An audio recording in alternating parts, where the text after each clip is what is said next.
चुनाव का बिगुल बज चुका है, नगाड़े बज रहे हैं और प्रत्याशी अपने क्षेत्र में उतर चुके हैं। हमारे साथ हैं केंद्रीय मंत्री प्रहलाद पटेल, जो पहली बार विधानसभा का चुनाव लड़ रहे हैं नरसिंहपुर विधानसभा क्षेत्र से। आइए उनसे ही पूछते हैं कि क्या चुनौतियां हैं, क्या उनके लिए कांग्रेस की चुनौती महत्वपूर्ण है या शिवराज या मोदी सरकार का विकास? लोकतंत्र में ये शब्द ही निरर्थक है। दीनदयाल जी कहते थे कि चुनाव विचारधारा के प्रचार के लिए सबसे श्रेष्ठ अवसर है, और मुझे लगता है कि जो विचारधारा की राजनीति करने वाले लोग हों उनको इस समय जागरण का काम करना चाहिए।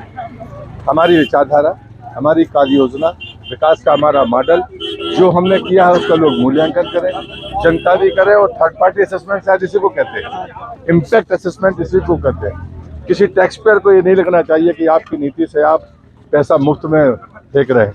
ये सदैव कांग्रेस ने किया है। सरकारी धन को अपना कैसे बनाए और अपने चहेतों को कैसे बनाए, ये कांग्रेस का चरित्र रहा है। और मोदी सरकार की नीतियों में हमने इम्पैक्ट असेसमेंट भी कराया है और थर्ड पार्टी असेसमेंट भी कराया है। WHO, यूनिसेफ, उन्होंने हमारी कार्य योजनाओं का मूल्यांकन किया और कहा इससे बेहतर योजनाएं नहीं हो सकती। ये हमारी सफलता है। एक आपने और चुनौती दी थी कमलनाथ जी को कि भाई छिंदवाड़ा छोड़ के वो नरसिंहपुर से लड़ जाए, तो क्या लगता है आपको वो आपके मुकाबले उतर पाएंगे? देखिए, सर्कस का शेर ही होता है, और मैं मानता हूँ, जब मैं कहता हूँ कि वो थके हुए नेता है, हाँ, तो मैंने उसके लिए अनर्गल बातें नहीं की है। 6 साल वो कांग्रेस के अध्यक्ष रहे, एक भी जिले में कांग्रेस की बैठक लेने नहीं गए। 1.5 साल वो मुख्यमंत्री रहे, एक जिले में भी वो प्रशासन की बैठक लेने नहीं गए।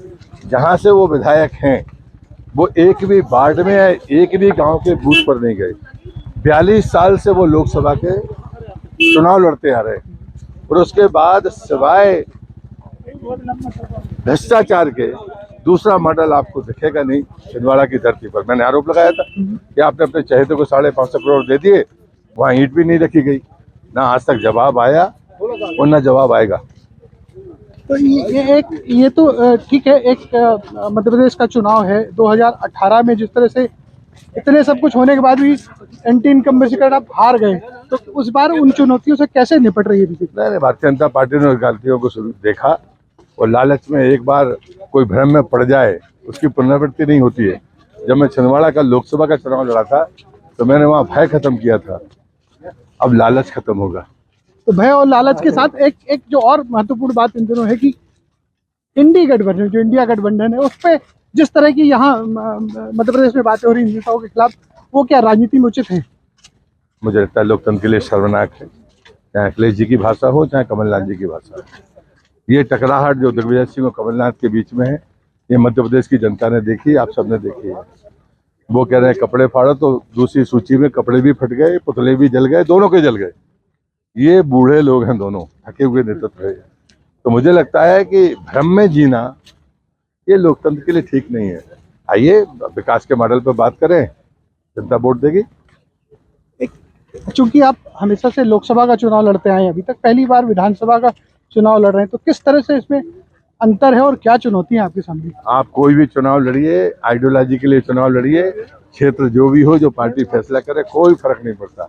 आप अपने रवैये में कोई परिवर्तन मत करिए।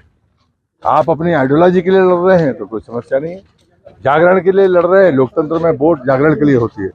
ये त्यौहार है, ये दशहरा जैसे हम मनाएंगे, दीपावली जैसे हम मनाएंगे, 17 तारीख को लोकतंत्र का पर्व भी ऐसे ही मनाएंगे। फर्क इतना रहेगा, यहाँ लक्ष्मी जी को फूल चरणों में अर्पित करेंगे, वहाँ फूल का बटन दबाएंगे, ज्यादा अंतर नहीं है। तो क्या आप भी बीजेपी की तरफ से मुख्यमंत्री का चेहरा होंगे क्या? अटकलबाजियों से कोई फायदा नहीं।